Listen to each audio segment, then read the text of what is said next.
There are few things more difficult than creating a social movement that leads to a dramatic transformation of widely shared societal beliefs. It's not impossible. Some successful examples include the civil rights movement, the gay rights movement, and the legalization of marijuana. My guest today, Richard Reeves, is trying to accomplish exactly that. But for a group you probably didn't even realize needed help, boys and men. Men are earning less, they're employed less, their health is deteriorating. The continued trend lines down on so many dimensions for men. Of course that's bad, principally for men. Turns out it's not great for the women that they're living with or raising kids with either. Welcome to People I Mostly Admire with Steve Levitt. When I first heard about Richard Reeves and his agenda, I was tempted to dismiss him as an ideologue. But I was also intrigued enough to read his arguments. And what I discovered is that Richard Reeves is, in fact, one of the most careful and thoughtful, data-driven policy analysts around. I find his arguments completely unexpected, yet extremely persuasive. I'm curious whether he'll be as effective in convincing you as he was in convincing me.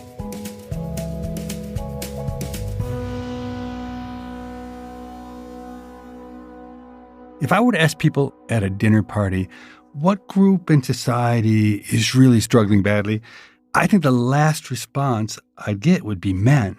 But the data say otherwise. The very idea of gender equality, quite rightly, for many reasons, just immediately invokes, okay, you're talking about women and girls doing better.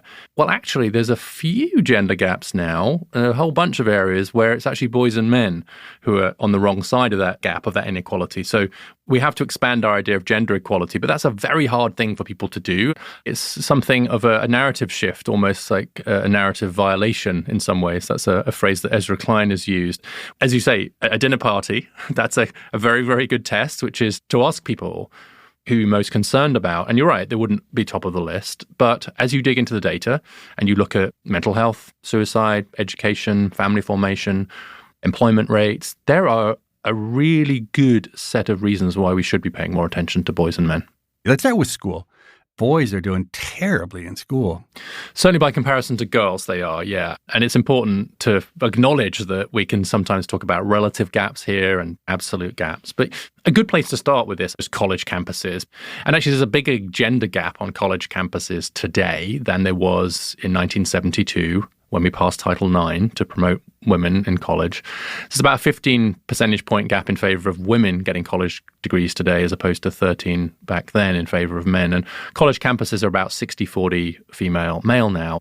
And that's just not something that people predicted. Actually, all that work we were doing quite rightly to promote women into education in the 70s and 80s, there was no discussion about the possibility that the lines might just keep going. No, who would have thought? Who would have thought? There was no precedent in history. But this is just a brand new phenomenon, right? Yeah, and we were just not mentally equipped for it. And one of the things that I actually think is interesting about this debate is that when you talk about these issues, the resistance that you get to the ideas does vary quite a bit by age. I'm 55. How old are you? Sorry, that's very rude. I'm 57. People of our generation, we didn't grow up through an education system like my boys did, who are all in their 20s, where it was just taken for granted that girls and women were doing much better. It took me ages to persuade my sons. I'm getting charts out at the dinner table saying, look, it wasn't always like this. I'm like, really? Really? And so when you talk to 25-year-old women and men about some of the issues that young men are facing, they get it straight away because they're living it. But our generation and generations before, we struggle a bit more with it because it's not the world that we grew up in. And to some extent, we look around our workplaces, especially if we're women, and say, well, hang on, why are the CEOs still all men? What are you talking about? And so there's a bit of a lag in the perception that people have. And because, dare I say it, older people like you and I tend to be in the positions of authority in lots of institutions, it means that we're slow to catch up with the reality on the ground. And then what's happening in higher education is, to a very significant extent, a reflection of what's happening in K-12. And there's an interesting wrinkle here, which is that there's a huge GPA gap in high school. So if you take the top 10% of high school students ranked by GPA, 2/3 of them are girls. And if you take the bottom 10%, 2/3 of them are boys. I'm surprised it's only 2/3 at the bottom. I would have thought the entire bottom would be boys. Really? Okay, well, that's good. If you come to this with enough of a pessimistic mindset, then you'll be surprised on the upside. And of course, like if you're a college and you're taking from the top of the pool, you're going to skew very female. When colleges go test optional in their admissions, they skew significantly more female, about 4 percentage points more female. If you take out tests, which is the only area where boys are at least holding their own, and you focus more on things like teacher assessments and especially GPA, of course, you're going to become significantly more female. What that should tell us, I think, is that it's not that girls are more intelligent than boys, or vice versa, in case that still needs to be said. But GPA is not just measuring intelligence. GPA is measuring conscientiousness, organization, future orientation, what social scientists call non-cognitive skills or executive functioning. And that's because, to a very significant extent, girls mature a bit more earlier than boys do. They hit puberty earlier. They just develop skills a little bit earlier. And so a 15-year-old girl, at the average, is older than a 15-year-old boy, developmentally speaking. And I think that's just showing up in our education system now in a way that it didn't before because we were busy holding girls and women back. Now, I've heard you say, all you need to do is look in the backpack of a random girl and a backpack of a random boy, and it's pretty obvious that boys and girls are different in their teenage years, which it's been my experience as well. At the average, perhaps I don't need to keep saying that, but yeah, look, I've raised 3 boys, and so I only have that direct experience with them, but of course they had many female friends, and you talk to teachers about this, and it is just true that if you open the backpack of a girl, it's much more likely to be neatly organized and labeled and so on, and you open the backpack of many teenage boys, and it's like a controlled explosion. There's stuff in there and like apple cores and like socks. But where's your chemistry homework? Well, I don't know. It's like screwed up in a ball below. When I was writing this section on these differences in developmental trajectories of boys and girls, one of my most progressive and feminist reviewers of the book, she wrote down the side of that passage. She said, well, I've got a son and a daughter. So my reaction to this was, well, duh. Tell me something I don't know, right? Well, okay. If it's really that obvious, if it's well, duh, everyone knows that, why are we not thinking about it at all in terms of our education policy? If there are these differences that are so obvious, should that in any way affect how we think about the education system? At the very least, that's a question we should be asking. What surprises me is it is so taboo in progressive society to talk about sex differences. But you just get away with it. You just do it and everyone applauds. Does that not surprise you? Well, maybe until now, maybe until this episode airs. Maybe this is where my good luck runs out, in which case, thanks a bunch. Yeah, I've proceeded on the basis there are these differences, and then I make the appropriate caveats, which is they are the average. It doesn't give you any license to assume any individual will be one way as opposed to another. Some of them matter much more than others. But what I've discovered is that weirdly, by just proceeding on the common sense basis, in general, there are boys and girls. And of course, there are some exceptions. But at the average, boys and girls have some different aptitudes and interests and different ways of learning, etc. And if you proceed on that basis, what I discover is that most people are like, yeah, sure. That what you do is you almost go past those questions. So I don't spend a lot of time justifying the fact that we're looking at those groups. I'm just saying, let's just assume that there are differences in their life trajectories and their biology might even be playing into that, and see where we go. I feel the same way about measuring the gender pay gap or other issues like that. As long as you frame it correctly, as long as you reassure people that your purpose in drawing attention to these is in no way to go back or to say that one is better than the other, because people are rightly suspicious of the identification of sex differences, because for most of human history, they've been used to oppress and hold women back. So if you've got a visceral reaction against the idea of sex differences, then you should. But having had that reaction and then looked at the data and been reassured that we're on the same page here and we're only identifying them in order to try and make an education system work well for both, then that's important. Now, let me ask you about test scores on math. So it must have been 15, 20 years ago, I wrote a paper, and the gender gap in math scores was really big, essentially around the world. Boys were outperforming girls. Is that no longer true? No, it's no longer true. There's a small math gap. So the Organization for Economic Cooperation and Development, or the OECD, if you look at the OECD numbers, it's a few points. Last time I looked at about 5 points.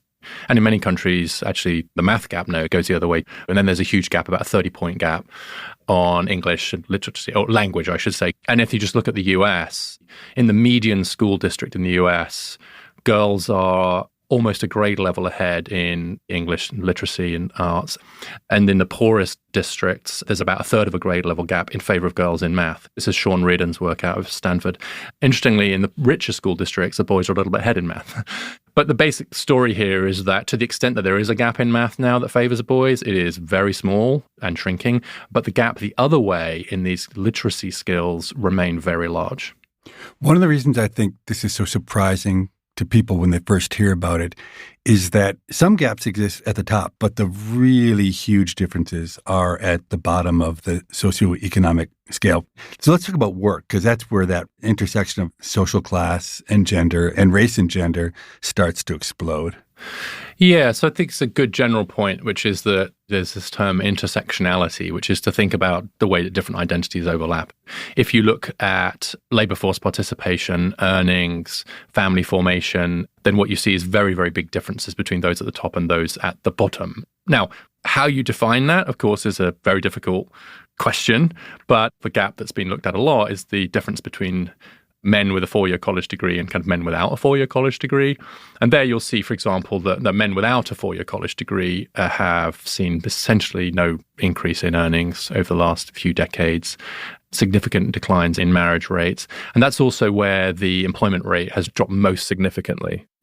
Is it not true that men with a high school degree or less, something like a third of them are not even in the labor force, not even looking for work? They're just invisible to the economy, essentially. Yes, that's right. It's important to note that is a smaller group today than it was before. But that's true.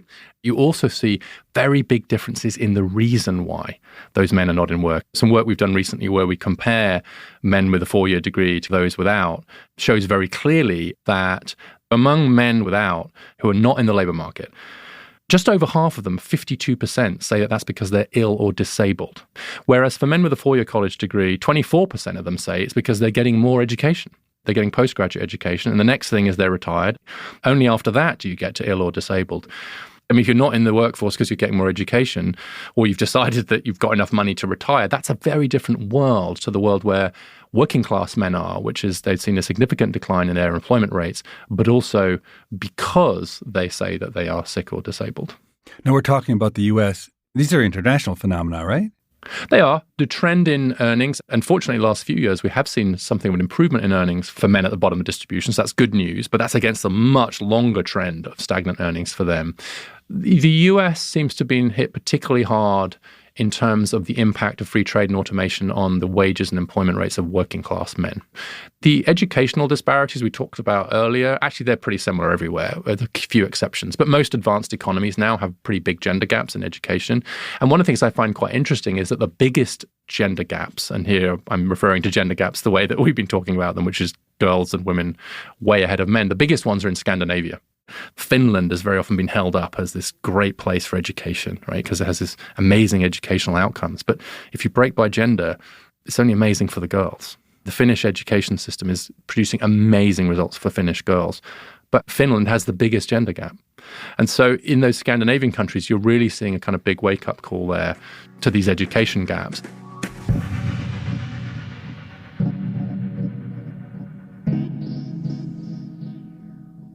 Men are doing poorly. The trends have moved against them.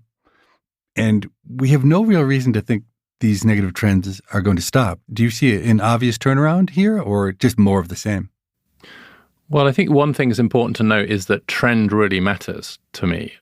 One of the reasons I've become so concerned about what's happening to boys and men is because the trend lines are not good. For example, we're talking about labor force participation and employment. It's still the case that men are more likely to be employed than women, right? There's still a gap, but the line's going down for men and up for women. And in fact, labor force participation for women just hit a high, which is great. Now, the earnings for lower income men has actually done pretty well in the last few years. A tight labor market seems to be helping, not least at the bottom. And I do think that there's a growing recognition that some of these issues are ones that we need to pay more direct attention to. For example, the interest in mental health and what's happening to the mental health of young people in particular, I would say it's been largely driven right now by a concern about the mental health of young women and girls, and that is concerning. But it's beginning to dawn on people that there's also an equal crisis playing out for boys and young men. The suicide rate among men under the age of 30 has risen by a third since 2010. We're losing 40,000 men a year to suicide right now. And I am seeing more people talk about that. And then the other thing I'm really quite encouraged by is, honestly, I was surprised by this. The divorce courts are actually doing a really good job of taking fathers seriously. About a third of the time now goes to dads. Almost all is joint custody. You're seeing continued investments in fatherhood programs. Slowly but surely, I do think we're reinventing fatherhood a little bit for this different era. I think that's certainly true at the top, but that is not my impression at the bottom of the distribution. They're basically forced to pay without any access to kids. That's my impression. Is that not true? That is somewhat true, that there is a presumption in public policy to treat fathers a bit like walking ATMs when it comes to child support. And it's a really good point about this class difference because, as I said, I think the divorce courts are doing a pretty good job. But you have to be married to get divorced, yeah, and then things change. But if you've never been married... If you weren't married in the first place, that's a huge difference. First of all, there's a massive class divide in whether you have kids in marriage or not. Again, using college degree as an example, like only 1 in 10 kids born to college-educated mums are born outside marriage, whereas it's over half of the kids to non-college educated parents. And what's happened is that the divorce system actually does a pretty good job. But as you say, for unmarried fathers and unmarried parents, it's a completely different world. In every state, you have to prove paternity. It's not presumed, and you can see why. And most crucially, the financial aspect of parental responsibility, child support, etc., is completely separate to the system whereby you get access or custody of your kids. There's no connection between the two. Unlike for divorce, right? So in a divorce proceeding, the economic and the social or emotional aspects of the deal are all bundled together. But for unmarried parents, that's not true. And so that means that dads can end up paying but having no access. That creates understandable grievance on the kind of part of men. It's a complicated story. Of course, there are men who can be abusive, and there are some men who are trying to escape their responsibilities. I'm not saying this is a clean and simple analysis, but it is very clear to me that the family court system for unmarried men and unmarried women, and by default their children, who we should care about most of all, is not fit for purpose. The failure to update our institutions of family law, and I think this is true for lots of institutions, frankly, for the new world, is actually leaving a lot of people behind. And it does create a huge amount of pain and anger among a lot of men. In your book, you talk a lot about how gender roles in marriage have changed. As women are doing better economically, this traditional role of men as the breadwinner has faded away. Men are lost in some sense within relationships because our societal ideas about the role they should play are now contrasting with reality. You make a claim that men emotionally need women more than vice versa, which I found really surprising, but actually compelling once I thought about it. I think the debate about traditional marriage has focused to a very significant extent on the economic dependency of women on men, which we've been working very hard to reduce. But it hasn't paid much attention to the emotional dependency of men on women in traditional marriage. That was an implicit part of the deal. I actually think about my own parents, who I adore and had a very equal relationship in many ways, but very traditional division around the breadwinning side. My father is a breadwinner. But it's also true that my mum did more of the emotional labor, and there was more kind of emotional care for my father, especially as people married younger. Of course, they needed more of that. People in their early 20s, they needed more of that. But the main reason I say that is just because of the empirical evidence for what happens to men outside of marriage, or I would say outside of committed relationships with their kids, is just pretty bad. Their health is worse, their mental health is worse. The suicide disparity between men and women is 4-fold. Divorced men and women, it's 8-fold. Men are much more likely to die, they're much less likely to work if they're not in that relationship. Being a husband and father was almost like a package deal. And for all the problems with that system, which were obvious and huge in terms of the gender equality, it did give a clear script and a clear role to men. And it gave a clear way in which they knew they were needed. Like when my dad was made unemployed, and he worked in manufacturing in the UK in the 80s, so he was unemployed a couple of times, he knew that his job was to get another job. He knew that we needed him to go and do that. Although it's hard to prove all of this, I think below a lot of these economic trends, these educational trends, there's a growing sense among many men of being uncertain of their role and uncertain of their neededness. And we can be honest about that problem without wishing us to go back. We don't have to wish our way back to the 1950s. But we do have to acknowledge that one of the consequences of this economic revolution in the position of women to men has been to raise a question for many men about whether they're really needed. And that, I think, is a huge problem. You cite a fascinating study about suicide notes of men where they very frequently use the words useless and worthless as a reason why they're committing suicide. Yeah, I've really come to believe that feeling unneeded is fatal. It can be literally fatal in those most tragic cases of suicide, but the increase in drug poisoning deaths among men just this century in the US has meant the loss of an additional 400,000 men, which is about the same as the number of men we lost in World War II. Wow. I think for men, there just is this strong sense of the old script having been torn up and not replaced by a new one. Whereas for women, the old script, wife and mother, has been not torn up exactly, but just massively expanded. It's like, actually, you can also do this and also do that. This message of female empowerment, which is wonderful, quite moving, I think, in many ways. It's not like young women today lack a script. They have a strong script about, sure, you can be a mom, sure, you can do this, but you can also be CEO. You go girl, girls on the run, girls who code, black girl magic, etc. All wonderful stuff. We just didn't come up with a new script for men. And I don't think it's easy to do, but that has created a really dangerous vacuum in the lives of many men. And it's also created a dangerous vacuum in our culture and our politics. We'll be right back with more of my conversation with Richard Reeves after this short break.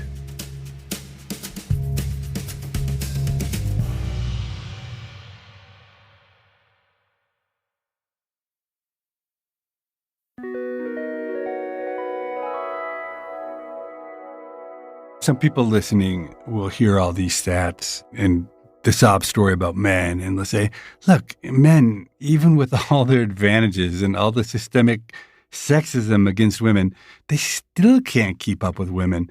Why should we bother propping up men? Yeah, there's sometimes a sense of like, could you find a violin small enough? Is there a violin tiny enough for this conversation that we're having right now? And I not only understand that, I empathize with that feeling. But I think the statistics just do start to speak for themselves. And I think there are a number of people who, as long as they're reassured that this is not the prelude to a reactionary agenda, which is somehow going to roll back the progress of women, actually are very open to the idea that there are men who actually are suffering in one way or another. And that doesn't mean that there isn't still a huge amount still to do for women and girls. Right? We may get a female president. I don't know what's going to happen. Only 25% of members of Congress are women. My wife has been trying to raise money from VC firms. And so I think I'm obliged under the terms of my marital contract to mention the following statistic, and you're not allowed to edit it out, which is only 2% of venture capital money goes to female founders. Yeah, I didn't know that. Is there more to do for women and girls? Yes, of course, not least in the labor market. Does that mean we can't also do things for boys and men? Surely not. If we allow ourselves to think two thoughts at once, if we allow ourselves to say this is not zero sum, then I think we can get to a place where we can look at the different issues and say, well, that thing seems to be really playing out badly for women. And this thing, it's really hurting our boys. If we allow ourselves to be led by the data with some compassion, then I do think it is inevitable that we'll have to start taking these problems of boys and men more seriously without taking our foot off the gas for women and girls. Now, you've got a set of policy recommendations that you think we should put into place to help boys and men. Do you want to run through those? Yeah, it's interesting because when you write a nonfiction book, very often you have what someone's called the Chapter 11 problem, which is, do you know if you come across this idea? No, but I can tell where it's going. It's going to be good. You're going to like it. So what happens is you write 10 chapters of how everything is going to hell in a handcart. Democracies, climate, men, women, gender, whatever. And then you send it to your publisher and your publisher says, this is really gloomy. Can you not have some solutions at the end? And so the exhausted author writes Chapter 11 after 10 chapters of doom and gloom. They write Chapter 11, which is here are some solutions. And by this time, they're so exhausted that they just say, I don't know, pre-K, apprenticeships, or whatever. They come up with something. Child tax credit, depending on their politics. It's always a bit insipid. And I was really determined not to do that. So I have a bunch of stuff on solutions. And I want to be clear that many of these are just, I'm trying to provoke an argument about these solutions. Are these the right ones? I feel good about them, but frankly, we need to do more research. One of them in education is, I think we should actually take seriously the idea of starting boys in school a bit later. If it's true, which it is, that they develop a little bit later, why start them at the same age as girls? So redshirt them, to use the term. They get that gift of extra time. So boys will get essentially an extra year of pre-K Yeah, a double dose of pre-K, before they go in. And what that would mean is that at the average, they'd be a year older. And it actually is those boys who are particularly young for their year who seem to be the ones that struggle the most.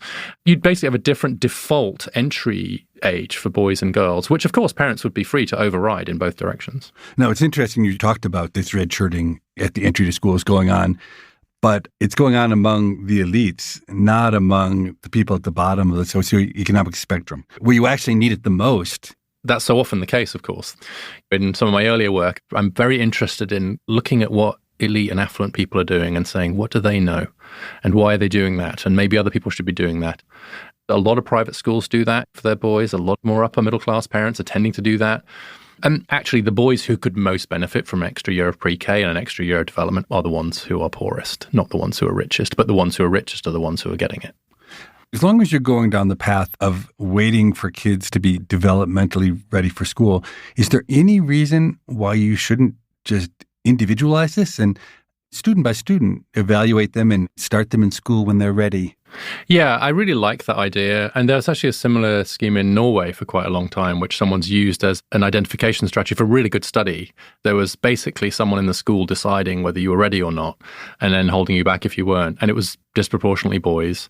And then the policy was removed in different parts of the country at different times. And so they're able to see the effect and show that actually it had been benefiting boys, especially to have that extra time. So I agree. The only thing that concerns me a little bit about that is that very often these developmental gaps start to become widest and most consequential in adolescence. You can't predict where someone's going to be when they're 13 or 14, where they are when they're 4 and 5. And the boys really do start falling behind in middle school. And by the time they get to early high school, they've fallen behind. And you really don't want them to repeat a grade then, for all kinds of reasons. And to some extent, I'm trying to pre-bake a little bit of a developmental equity strategy, which you can't necessarily see at 4 and 5. I should say that I think the other proposals that I make, including a big recruitment drive of male teachers, which is the share of male teachers in K-12 has dropped from 33% in the early 80s to 23% today. I think that's a problem for all kinds of reasons. And the move away from vocational education, technical high schools, etc., has also been particularly damaging for boys as well. So I'd want to put as much weight on those. Yeah, I assume the argument is that male teachers are better for male students than female teachers on average. The assumption is that one of the ways to address the fact that boys are struggling in education is to have more male teachers, yes. What's interesting about this is that when this has been studied, and as so often the better studies are from other countries and we don't know how applicable they'll be in the US, it's that actually male teachers have sometimes been good, not just for boys, but good for girls as well. Very often there isn't a gender gap in the positive impact of male teachers. And that's a little bit of a puzzle. And it may be that there's a bit of a positive selection effect going on there. And that actually the kinds of men who are electing into teaching, I'm thinking of my own son here who's just started teaching 5th grade in the US. Because it's quite a female skewed profession, like to be a man going into teaching, you might have to really want to do it. So there could be a positive selection effect that they're just going to have better outcomes for both. Clearly, you just want better teachers, period. But there's something here that's really hard to get at empirically, which is the sense that education should not be coded as either male or female. The sense that boys might get, particularly in a world where they're so far behind in school, they know that they're going to be behind, if they go to college, behind in college, and most of the teachers that they're seeing are women, that they will just end up coding education as not for them. I just think it's not great for any profession that's so student-facing to just not have representation. It's the flip side of STEM, right? It's exactly the arguments we've made about STEM for many years. And it matters. And actually, it's very hard to find incredibly compelling evidence that the outcomes for engineering projects are much better as a result of having more female engineers. But it's not the point at some level, right? You don't want a society where people see some occupations as just not for them. And that means you've probably got to get to about 30%, roughly, in terms of representation. And as attitudes towards college change, and you see some gender gaps there as well, I do really worry about the long-run consequences of feminizing a teaching profession being that it will just make boys feel like this is not for them. There is some evidence that male teachers just treat behavior a little bit differently, externalizing behavior among boys, a little bit less likely to punish it, etc. And so it's early days, and I do not want to overstate the evidence here. But I got to tell you, I think if the share of teachers who are women had fallen by 10 percentage points, we would be hearing about it. But we don't really hear about it when it's this way around, and I think we should. Okay, another idea you have is more technical training, more vocational training, which I think other countries have seen. It's an incredibly good idea. It's just a sensible idea. And it just doesn't happen in the U.S., I think, because we've had such a good higher education system and everyone's focused on college that VOTEC seems like a failure, even though it isn't. Yeah. One of the reasons for that is because of the fear of tracking. It's the fear that you're prejudging certain people. Well, college is not for you. You're not very academic. Maybe you should go into the shop class and learn how to fix cars or something. And of course, those students tended to be the ones from poorer backgrounds and students of color. And so it was understandable how people were concerned about that tracking system. The result of that, though, and the universal ideal of high school has been that we just fail those kids in a different way. We just fail them through a high school system that's not working. And the last 2 grades of high school are just a complete waste of time for many students, including many boys. So I think it's bad anyway that we've had underinvestment in CTE, is the term, like career and technical education. But it's been particularly bad for boys. And the reason I say that is because the evaluation studies that have been done of technical high schools in particular and of career training generally, they have really good results for boys and they have neutral results for girls. The girls who go to them seem to do no worse or better than they would have done if they'd gone to another school, which isn't to say they shouldn't go, of course. But for the boys, they do much better. What that suggests to me is that there's just more boys who are a little bit more attuned to this more hands-on learning style. They're a little bit less good at sticking with an abstract task just for the hell of it. They need to know a little bit more what's the point of this in order to do it, and they perhaps need to connect a bit more to a career. But the thing is that because it skews male, because apprenticeships and technical high schools tend to skew male, that makes many policymakers a bit less enthusiastic about them. They see that as a bug. But I increasingly see it as a feature because the mainstream education system is skewing so female now in outcomes that actually if there are some aspects of the education system that skew a bit more male, on balance, I think that's probably a good thing. Being totally honest, I see your recommendations as pretty tame. I might have expected you to call for a complete rethinking of K through 12 education that's built around the idea that the old notions of school aren't working, and they especially aren't working for boys, and why don't we change everything? You must secretly believe that, right? You want me to say that I think all my proposals are insipid and I have a secret master plan to tear up the whole education system? No, your proposals are pragmatic, I would say. There are things you could actually do. But I just wonder, don't you think if we went back and we recrafted K through 12 education through the reality of the fact that in the modern world, kids don't like to sit still, they like technology, we would just do school completely differently? Yeah, it's interesting. Some people have described some of my proposals, including, by the way, scholarships for men who want to enter teaching, as dangerously radical. So it rather depends what your starting point is. And I will say, yes, pragmatic, yes, relatively small bore. Why is that? Number one is the research evidence on a lot of these issues is still pretty thin, to be honest. There's some research there, but I don't want us to get too far ahead of ourselves. I want us to learn more about how we can create a more male-friendly education system before massive change. The second thing is, as far as I can tell, but it seems to me that K-12 education reform has been around for about as long as K-12 education. Is that true? Oh, nothing's happened yet. Nothing's happened yet. We've been talking about it a long time. We failed to actually reform anything. So let's just say that I am relatively skeptical about the prospects for a radical reform of the K-12 education system.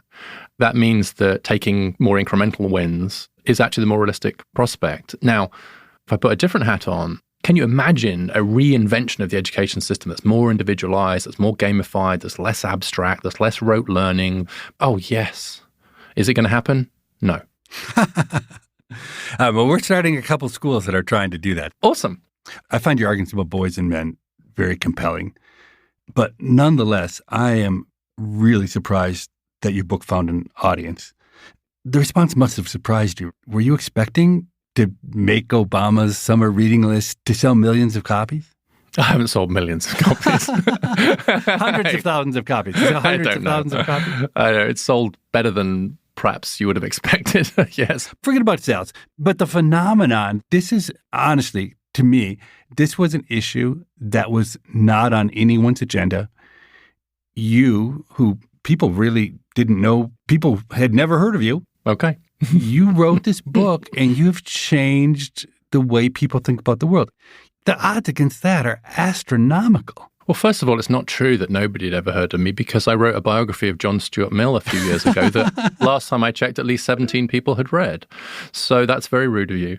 You're right. Yes. What sometimes happens with a book like this, if you land it correctly, and landing a book like this correctly is hugely important, especially in the current media environment, is that if there's something that's true, and that's happening beneath the surface and that's being discussed around dinner tables, it's being discussed at school gates, but it's not being publicly articulated, then I think that can create a real moment of connection. And so the way I interpret what's happened is that I've given sort of public face and public voice and statistics and a framing to something that everybody could feel was happening, and it was happening in their lives, but in some ways didn't know it was happening to so many other people as well.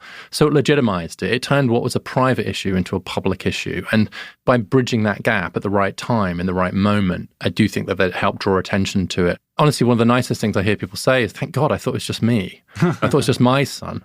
No, it's not just you. It's not just your son.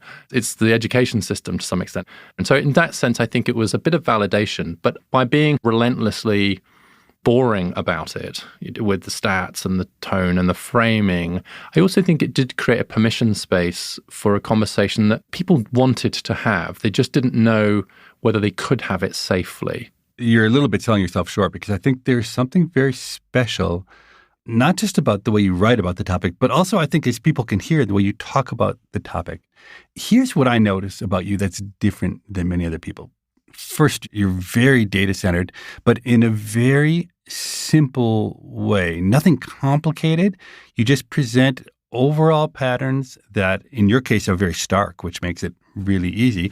And you present both the ones that support your story and the ones that work in the opposite direction. And I think that's disarming, because it's very rare for people who have a thesis to be even-handed. The other thing I think which is unique to the boy and man story is that no individual has to make any obvious sacrifice in order to acknowledge that your story is true, which isn't usually the case. Great example would be the book you wrote before, which is called Dream Hoarders, which is about how the upper middle class is moving away from the rest of society. And in that book, you ask people to make sacrifices. And I think it's much harder for people to jump on board when they have to make a sacrifice. This is a bad situation, but they don't actually have to do personally anything to change their life that's uncomfortable. Such an interesting connection. I hadn't thought of it that way before. Well, first of all, thank you for your words. It is exactly how I try to proceed with this work in this even-handed way. One of the mottos of the American Institute for Boys and Men, the think tank that I created, one of our internal mottos is keep it boring. Everything has to be boring. My middle son overheard me saying that one day, and he said, well, you're the man for that job, Dad. Because they're funny, aren't they, young men? But it's a serious point, because honestly, I think the stakes are too high to be doing this in any other way. But you've introduced another thought, which is this idea that if you frame it the correct way, it's not zero sum, then you're right, there aren't vested interests arrayed against this. There's no one who is against the idea that we should reduce the male suicide rate or improve boys' high school education outcomes or improve the share of working class men who are employed. So what I'm saying to people is, can you add this to your list of things? I'm not saying stop worrying about other things. And you're right, whereas in my previous work, which was somewhat more polemical about the way that the upper middle class does, I think, hoard opportunities. If you want to zone your neighborhood differently, then you may have to accept there's going to be multifamily housing closer to you. And if you're going to have more integrated schools, you may have to accept the fact that it's more socially integrated. And so, yes, there was something there where I was asking upper middle class Americans to make something of a sacrifice in order to benefit everybody else. And that's, of course, always a much harder ask. Whereas here, I'm not asking people to care less about their daughter in order to care more about their son. You use the word not zero sum in our conversation, in your writing, and you've been incredibly effective at convincing people that this isn't zero sum, that you can help boys without hurting girls, you can help men without hurting women. And honestly, I'm not sure you're completely right there. If you want affirmative action for male teachers, it's going to hurt women who want to be teachers.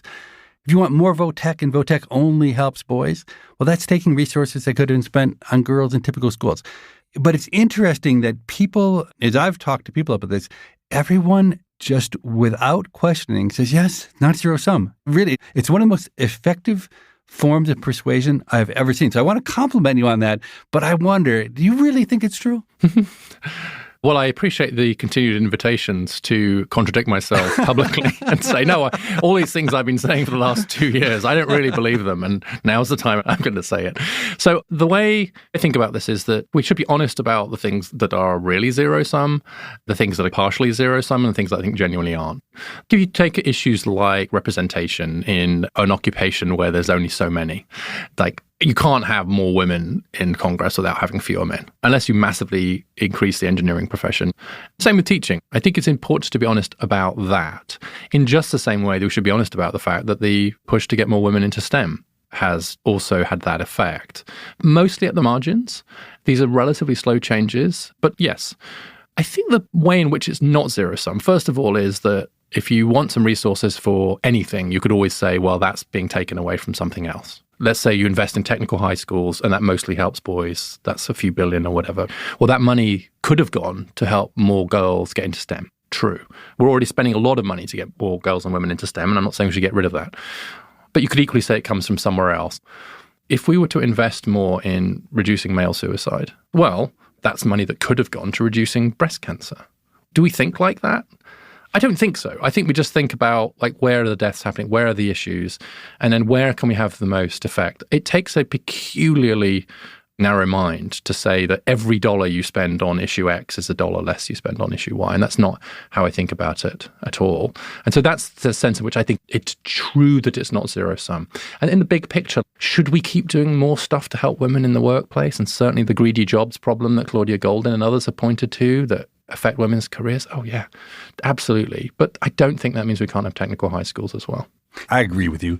Our public debates have gotten so distorted lately that people's knee-jerk reaction is whenever they hear something that isn't exactly in line with what they're fighting for, they want to fight against it. Your calm voice, your demeanor, you're relying on statistics, on saying, look, we can be focused on more than one thing at once, is a really healthy antidote to what we're seeing in typical public debate, which I think is in part why people are persuaded by you.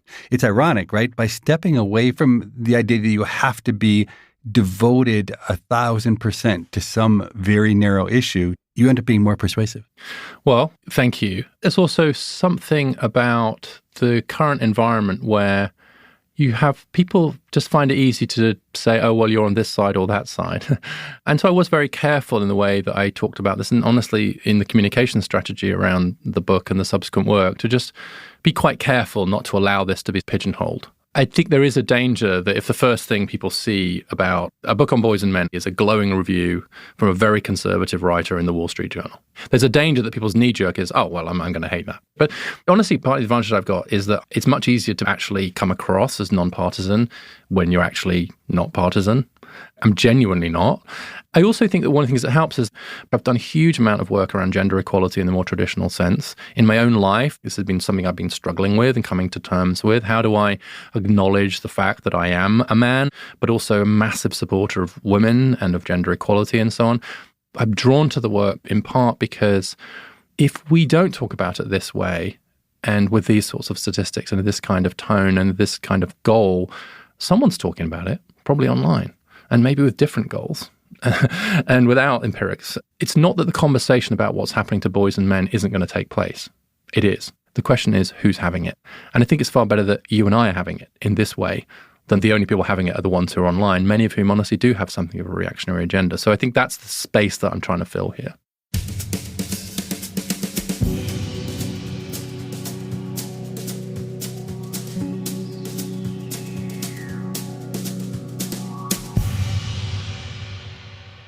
Let's talk about your previous book, Dream Hoarders. We've alluded to it, but let's take it head on. The ideas in the book are as compelling and as important as the ideas about boys and men, but it's just a tougher nut to crack because it involves sacrifice. So can you explain the key ideas of why you think society is really being undermined by this growing gap between the upper middle class and the rest of society?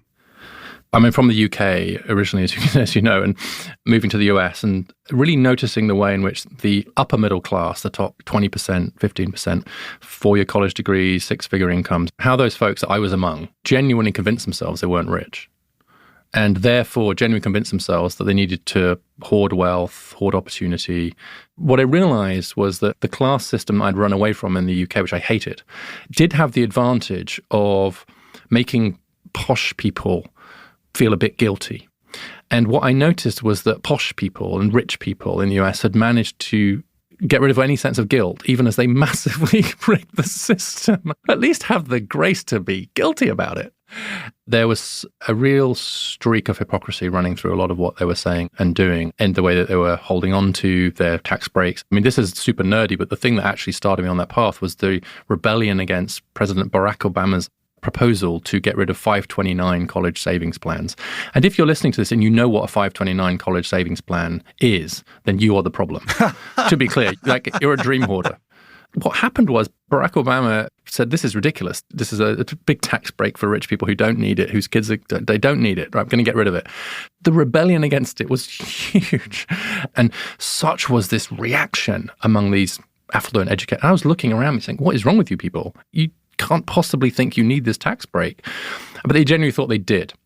That led me down the path of looking at legacy preferences, at housing, and even to this day, you'll see like the number of politicians, they cannot possibly talk about raising taxes on people on only $200,000, $300,000 a year.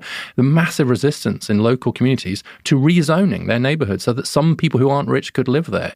You see city after city trying to do a bit better around its school integration, and they've run into the teeth of the self-interest of the American upper middle class, very often the liberal upper middle class, every single time. And so that was much more a polemic against what I thought was a really dangerous policy distorting hypocrisy. One of the most interesting points you made, which is undoubtedly true, is about internships. Upper middle class kids get internships because their parents have connections, and then a huge share of the really good jobs are only really accessible if you do an internship. One of your calls in the book was we should get rid of internships that only propagates these class differences across generations. As a parent, I look at that and I say, my God, I totally agree with you. There's no doubt that internships are completely destructive. And of course, I do everything I can to get my kids into the best internships. And then when you say I shouldn't do that, an identity issue, a moral issue comes up for me, which is, well, I certainly understand that it's bad for society, but wouldn't I be a bad dad if I didn't try to do that for my kids? The things you want to do for boys and men, they don't make me feel like a bad father. But the things you want me to do in Dream Hoarders, they make me worry that maybe I'd be a bad father. And then I get tied up in knots, and I think that just makes me nervous. All right. Well, hopefully Boys and Men makes you feel like a good father, because fathers really matter, and that's one of the big themes of that. But you're right. Where's the line that we draw between being a good citizen and being a good father? The Varsity Blues scandal, which came after my book, was very interesting as an example of that, which is a lot of these parents who cheated their kids into these schools were like, well, it's the only way I could get them in. Of course, I'd be a bad parent to not bribe the coach. And of course, it was illegal. And what was interesting was the district attorney graduating it said, it's not as if these parents gave a huge donation to the school to get their kid in. And I'm like, wait, hold on. Oh, yes, because that's good. That's right. Sorry, I just forgot there for a moment. And I have to tell you that one of the most difficult calls I had was from my eldest son asking if I would help him get an internship at my previous publisher. And I said, no, sorry, I can't do that. He got the gig anyway and was able to sit in the room and say, oh, by the way, that's my dad's book on the shelf over there. And so that was nice for him. And I'm not saying I always do that. All I want to do really is to at least put this in the frame as a kind of moral dilemma. Another good example is kind of legacy preferences. In the UK, Oxford and Cambridge used to have legacy preferences. And in the end, it went just because the public opinion just said, look, we just can't do this anymore. And so all they did was it just took the question off the application form. If enough people start to say, look, I just think this system sucks and I'm not going to give any more money to my college until they get rid of it, at some point, it will take a bit of collective action to change that. And so there was just that cultural difference and that dissonance that attracted me to the issue. But yeah, it doesn't make for great dinner parties in Bethesda. You're listening to People I Mostly Admire with Steve Levitt and his conversation with Richard Reeves. They'll return shortly to talk about what it's like to be given free rein over $20 million.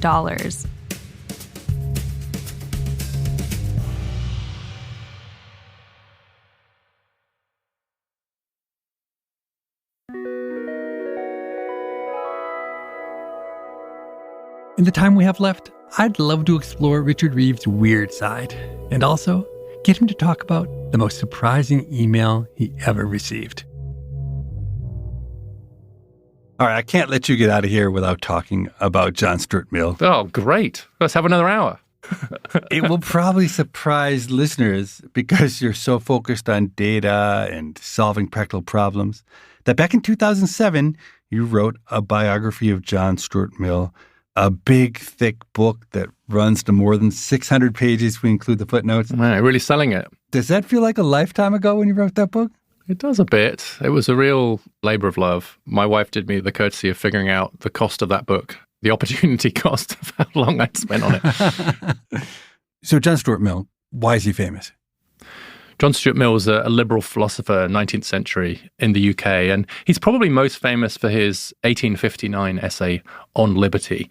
It's an argument about free speech and free expression that has remained important to this day. And so he's one of the most important liberal political thinkers, certainly of the 19th century and arguably of the modern era. It was his life as a public intellectual, as much as just an intellectual, that I thought hadn't been told properly. And so I ended up doing it, and I did become a little bit obsessed. I think any biographer will tell you that if you get really into the subject, then you'd lose your mind. My wife will tell you that she felt at various points she'd lost me to somebody else, like I was having an affair. She said, but you were just having an affair with a dead 19th century philosopher. So it did feel a bit like that. But I'm very proud of the work, and I'm thrilled that you raised it because it was critically well received, but it was a quiet time for liberalism then. Yeah, it was hard to get my hands on it. I had to order it off of eBay, and I only got it 2 days ago. And honestly, I'm a little bit making fun of you because I didn't expect to enjoy the book, and I was going to read 5 or 10 pages just so I could say that I did. But honestly, it's good. It's interesting. He's fascinating, isn't he? You drew me in. I ended up reading 150, 200 pages so far in the last 2 days. I missed a deadline because I was staying up too late reading the book. He has a lot of views which are absolutely heretical in his day, but are totally sensible to the modern mind. To me, that's interesting that he was so out of step and so punished for these views like feminism. I hadn't known anything about that. Yeah, the father of feminism. He was described that way by the women's movement leaders in the UK. He was the first person to put down a bill to give women the vote. And actually, when women finally did win the vote in the UK, the women who were in the lobby of Parliament, who were watching it, what did they do? They left Parliament, they got some flowers, and they marched down the embankment to the statue of John Stuart Mill and laid flowers in his honour.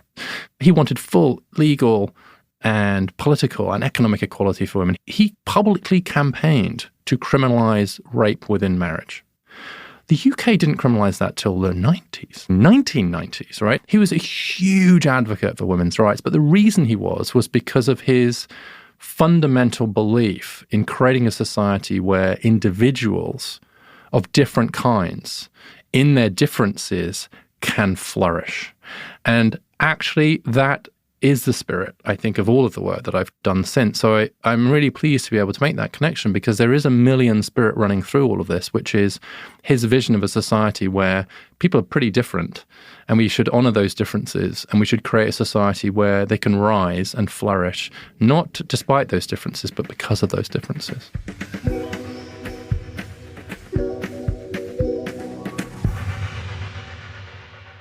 Now, back in May, Melinda Gates did something really novel in the philanthropic world.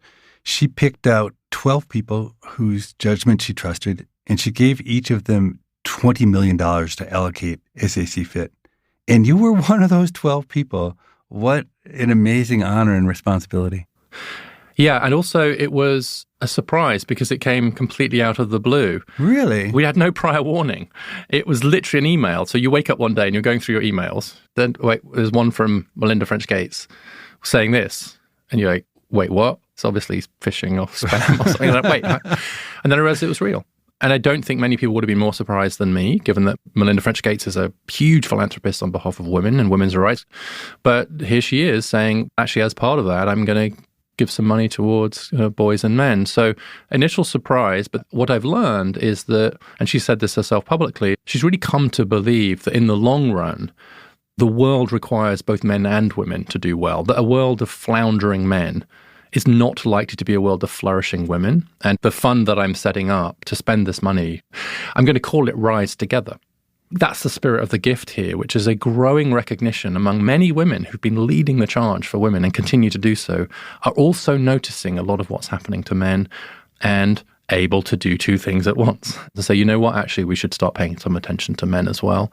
And I think that in that sense, she's been a real kind of pioneer in doing that. So it was, to say that it was a delightful surprise would be an understatement. Now, are there strings attached or limitations? No. Or you can do whatever you want?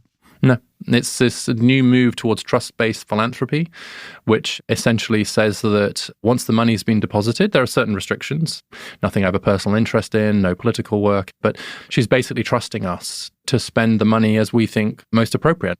Are people suddenly being a lot nicer to you than they used to be?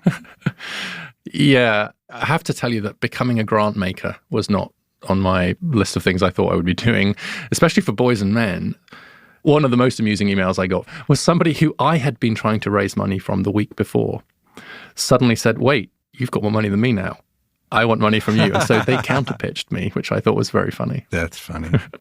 So I know it's early days, but are you thinking big chunks to a few places or spreading it around? Do you have a philosophy about how to do this? I don't know, is the honest answer. I'm still figuring that out. Do you have any thoughts as to how you think that the money would be best deployed? What's your instinct? You caught me off guard. It's a good question. I think more than you, I'm skeptical of academic research, and I'm more into doing these days. My suggestion would be to do exactly what Melinda Gates did. A good premise for giving is find people who you believe in deeply and trust them to do well with it. So essentially to pass along the trust, I think, is the best advice I could have. Yes, it's interesting. A couple of other people have made a similar suggestion, but not quite that clearly. I think that passing on the trust-based ethos and model is a really good idea. I have met a bunch of people who are doing work and thinking about this in a way that I just think so positive. And in a sense, I do just want to give them the money and trust them to spend it well, rather than I want a report on this and a program on this. Unrestricted funding to people who you just know are in the space and doing the work is something that's quite appealing to me. Do you think boys and men are your focus now for good, or do you have something else up your sleeve? I'm very interested in families generally, and I ran the Center on Children and Families at Brookings for a while. Some of my interest in fatherhood comes out of that work, as well as my interest in boys and men. So I think that will remain an area of interest for me and probably a developing one. But honestly, this mission, this cause around boys and men is one that I cannot imagine not doing for the foreseeable future. I've just created a new institute. We're still only a year old. That's obviously going to take work to build that out. I'm very proud of the work we're doing so far. I still think we're in the stage of raising awareness. I'm fortunate enough to occupy a bit of something of a space in the voice around this right now. I want to honor that. And what's really interesting about this is that, you know how when you write a book, by the time you finish the book and it's out there, you're sick of it. I'm having the opposite experience here. I'm more interested in it. And I want to talk more about it, not less, because I do sense there's movement here. I sense that the world is moving a little bit in our direction and that I should stick with it. And that's a bit of a professional risk. I went into this saying it may well be, and you were kind enough to point out earlier that no one had heard of me before I'd written this book, which is harsh but true. I now might be just the guy, right? That could be my thing now. And that's okay. Not only is that okay, that could be great.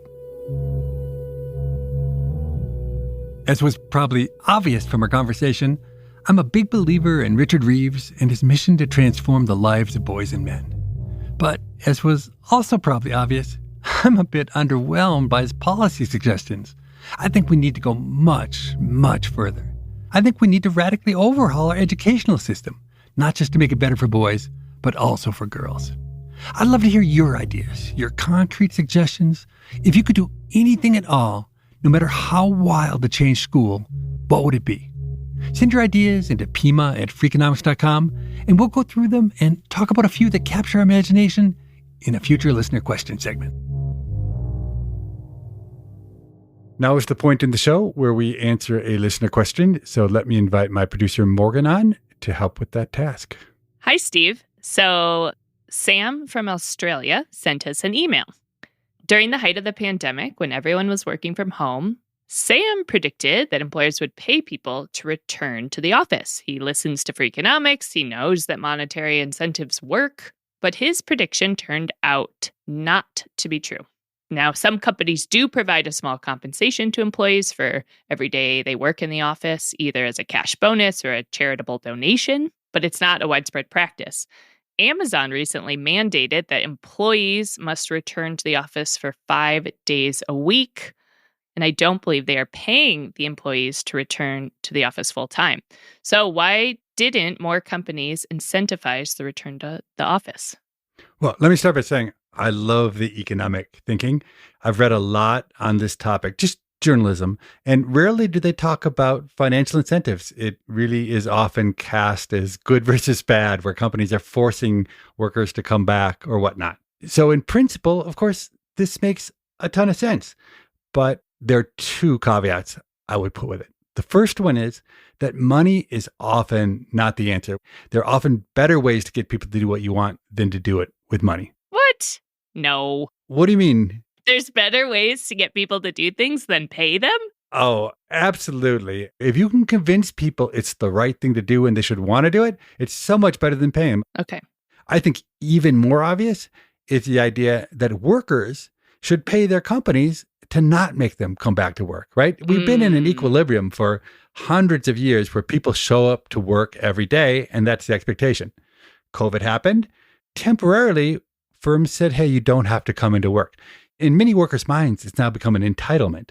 But to the companies, you can see why they'd say, hey, you always had to come in. We let you not come in.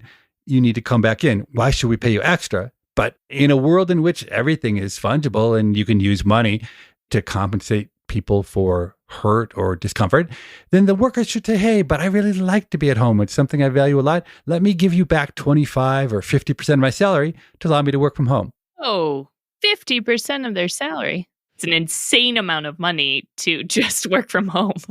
Well, I think the question really comes down to productivity.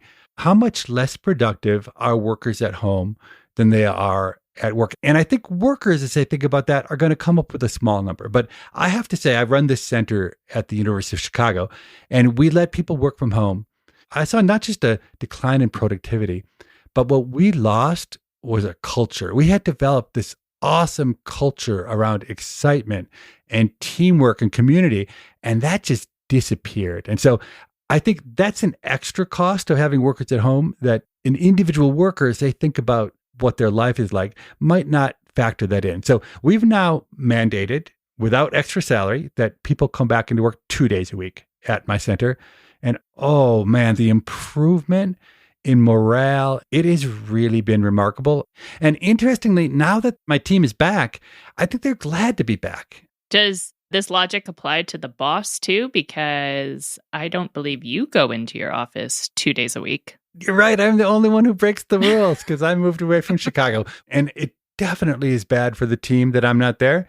But like you said, I'm the boss and people tolerate. Although I think that in general is an absolutely terrible way to run a business.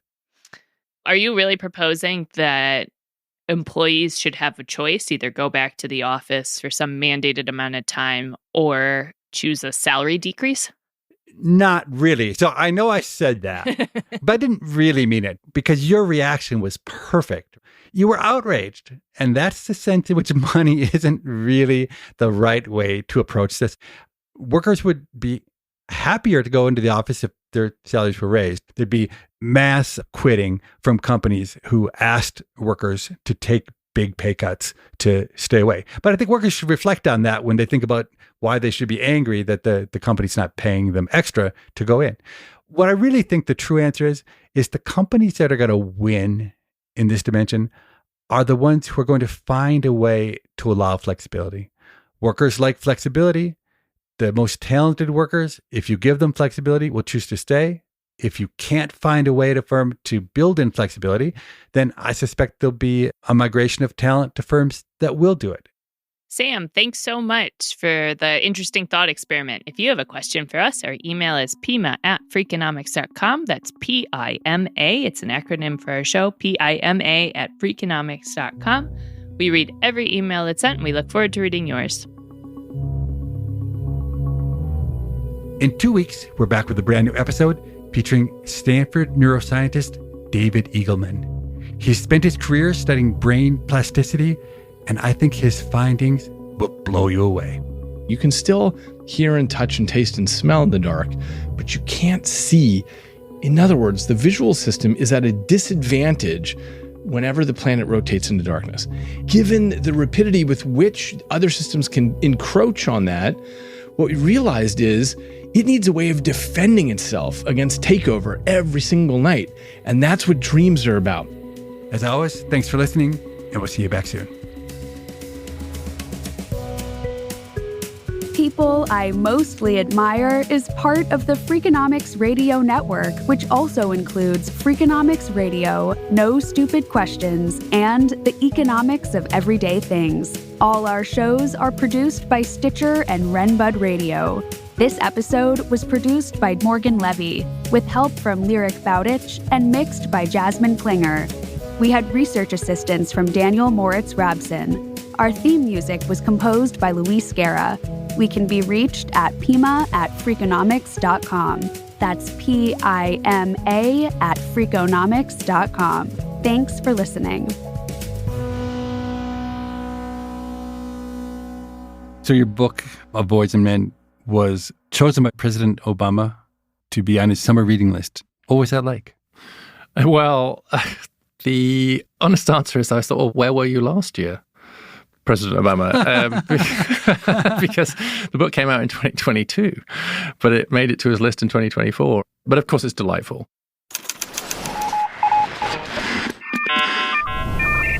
The Freakonomics Radio Network, the hidden side of everything.